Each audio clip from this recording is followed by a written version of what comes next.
these are Leos. Hello. Hey Livers, welcome back to the Sunny Virgo, or welcome if you're new here. So today we're going to talk about the Cancer-Leo Cusp, and if you're watching this video, you most likely are one, but we're going to talk about your traits, your struggles, and how to get over them, how to actually live in your cusp, how to actually live being a Cancer-Leo Cusp. So if you like this type of content, if this resonates, if this helps, don't forget to smash like button for me, to subscribe, to share. Anything you could do to support the channel, it does really help. And don't forget to check the first cusp video that I made, because I share some further tips on how to be a cusp and what to do, some things to have in consideration, and that may be actually pretty damn helpful. So there's gonna be a little card somewhere here. Also, if you're interested in private reading, the link is gonna be down below, and you can also follow me on Instagram. Actually, that little guy right there, that vision board, we're gonna do another one for the Lionsgate portal, and I'm also going to share which of those things manifested and stuff. So if you're interested in that, definitely go check it out. But if you're born between the 19th and 25th of July, this video is for you.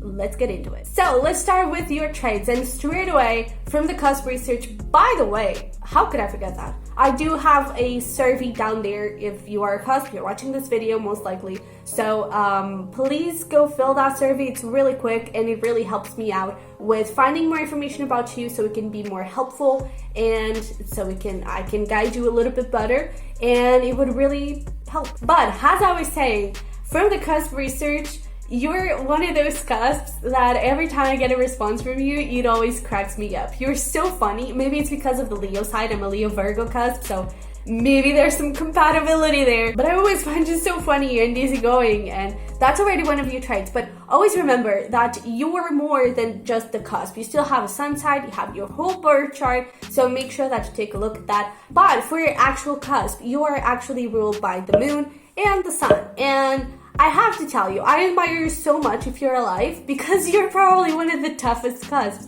You have two very opposing energies. The moon is all about the hidden depths, the subconscious mind, your hidden fears and limiting beliefs, and then you have the sun, which is also all about the self and your conscious mind, and you know, it shines a light on everything. So it's two very opposing energies. And actually, something that I write on the post is that if your energies are balanced, you can be like this, the climax of a romance, you know, where the couples are kissing and the cameras are like all around and it's so beautiful and everything. Or if your energies are not balanced, you can actually be the worst part of a thriller, you know, and it's just not good. Not even just for other people, but for yourself as well. And as a cusp, I can confirm that it's really tough to be one, because you have two very opposing energies. But the good news is that if you do balance your energies, if you work towards that, then you can actually help a lot your community, and you can find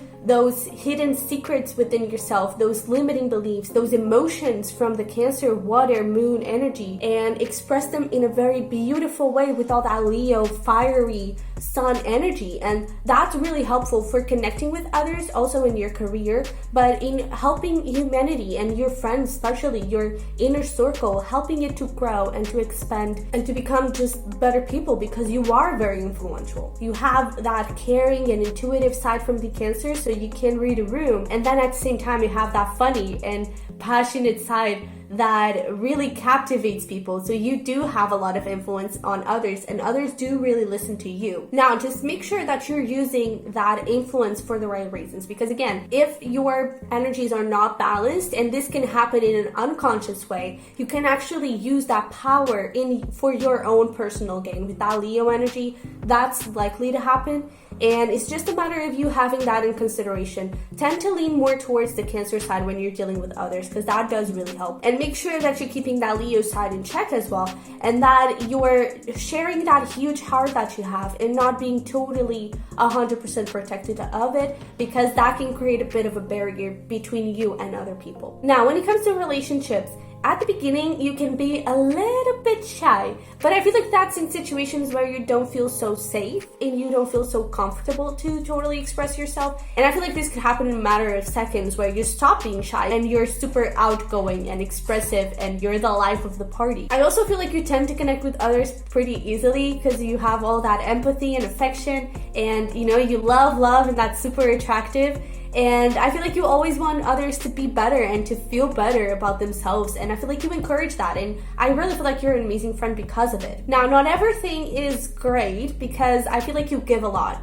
And I feel like you expect to receive the same amount back, and sometimes that does not happen. So I feel like when it comes to love relationships, you're a great lover, you give a lot and a lot of your heart and love and affection. When you don't receive that back, I feel like that really hurts you and it really brings you down. And I feel like you may tend to make a big fight over small things, but I really feel like it's when you're in that place of hurt because you feel like you don't receive enough. And honestly, I feel like you deserve a lot. So let's move into your struggles. And one of the first things that I want you to consider is to work a little bit on the self-confidence. Leo has a lot of it, but just like Leo has a lot of self-confidence, it also has a lot of self-doubts.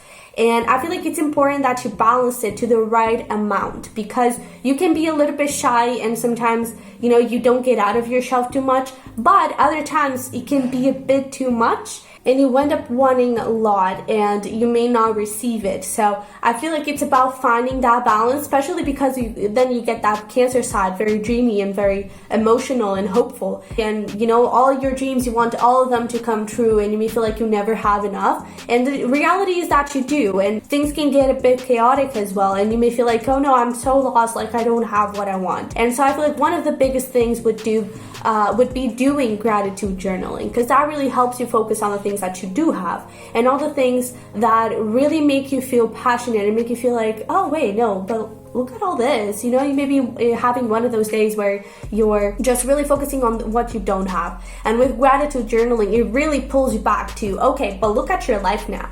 Look at all you've already accomplished. Look at all you can accomplish yet, but look at all that you've already attained. Maybe you don't need that much. And that's actually something that you keep working on, especially the self-confidence part.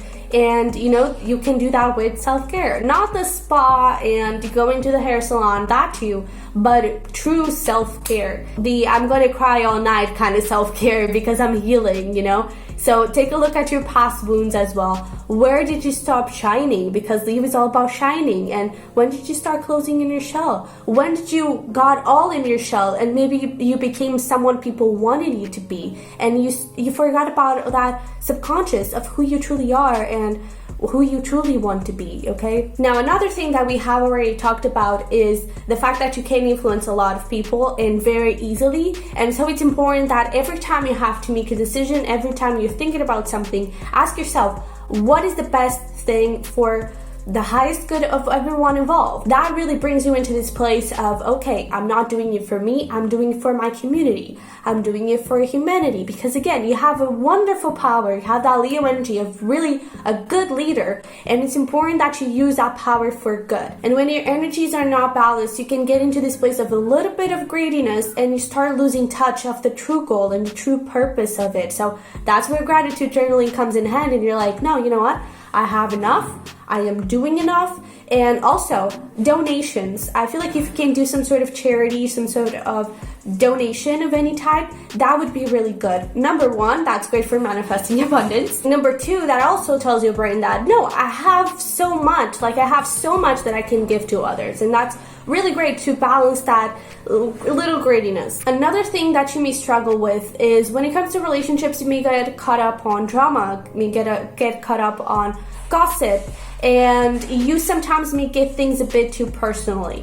And I feel like it's important that you connect with that Cancer side and your empathetic side, and you put yourself in other people's shoes, because they have problems as well, and sometimes they are lashing at you and it's not because of you, and you may get it that way. So what is happening in their life? Try to figure that out. Is it with me? If it is with you, then maybe if you find out that there's something you can work on, then definitely work on that. But if it is not, then help them as you can and then let them resolve that. And when it comes to gossip, if it is something related with you, then get to the source of it, deal with it. But if it's not related with you, then it's not my lane. It's not my life. It's not my life to mind my business. So I'm gonna mind my own business and let it go. So I have this thing that I call calling in your neighbor, which is when one of your energies is a little bit out of control, call in the other energy and use that energy in your advantage. As I said in the first video, it's self-awareness is really important because you have to be constantly checking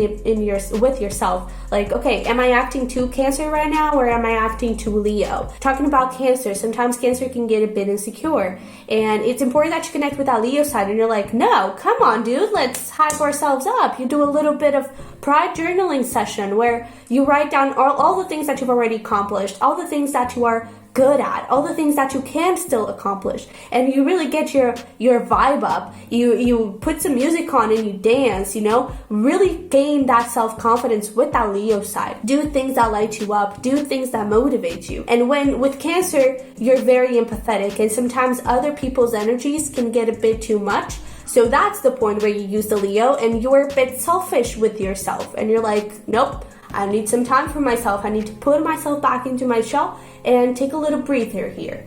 And it's okay. It's a matter of you reading yourself. You're having self-awareness and figuring out, okay, this is being a bit too much right now, so let me go into that. Now, in the other hand, Leo can get a bit too greedy, as we said, and so that's where gratitude journaling gets in, and also that charity and donation and just connecting with others. Think of all the things you have, and maybe do something that you love, something that doesn't involve, for example, spending a lot of money, something that just feeds your soul and makes you feel alive. It could be dancing, it could be painting. Also think about the people that you love. Choose one people and gift them something, or do just some act of kindness. Maybe it's cleaning your mother's house, something like that. Really do something that comes from this place of love, from this place of kindness, and not from a place of ego. Now, the last thing is joining both energies. And for this, you should find something that really helps you calm down, really helps you find center. And meditation is one great thing because it really helps you gain awareness of your thoughts. And those insecurities, they start to come up and you're like, oh, wait, there's an insecurity. No. We love ourselves and we're amazing. It also helps you control your emotions and bring you into more of this calm place. And it doesn't have to mean meditation like sitting down and, closing your eyes and something. It's just something that brings you peace. A lot of you actually said like bubble baths, for example, or somewhere near water, a beach, or by the pool or something where you're just standing still. That is important, is that you just stand still and you just feel yourself. You just feel your energy and you just feel your emotions, and you're there with yourself 100%. So this is what I have for you. I hope it resonated. I hope it helped. Don't forget to comment down below any self-care hobby that you have, or anything that really helps you calm down, any routine that you do that really helps you and that really brings you into that centerpiece, okay? That can actually help me, and it also can actually help another Cancer-Leo Cusp that may need some help. And also, if you liked this video, don't forget to smash the like button, to subscribe. We do have a lot of tarot readings for your cusp, so if you're interested in that, this is definitely the channel to be subscribed to. And you can also, again, follow me on Instagram for a private reading. The link is going to be down below. And don't forget to go fill in that little cusp survey. It does really help, and I would really appreciate it. So I wish you the very best. Hopefully I will see you again soon, and I'll see you in the next one. Bye. Keeping that Oh, what was that? I feel like I'm on drugs, but I'm not. Okay. What is happening today? Is that it? I think that's it.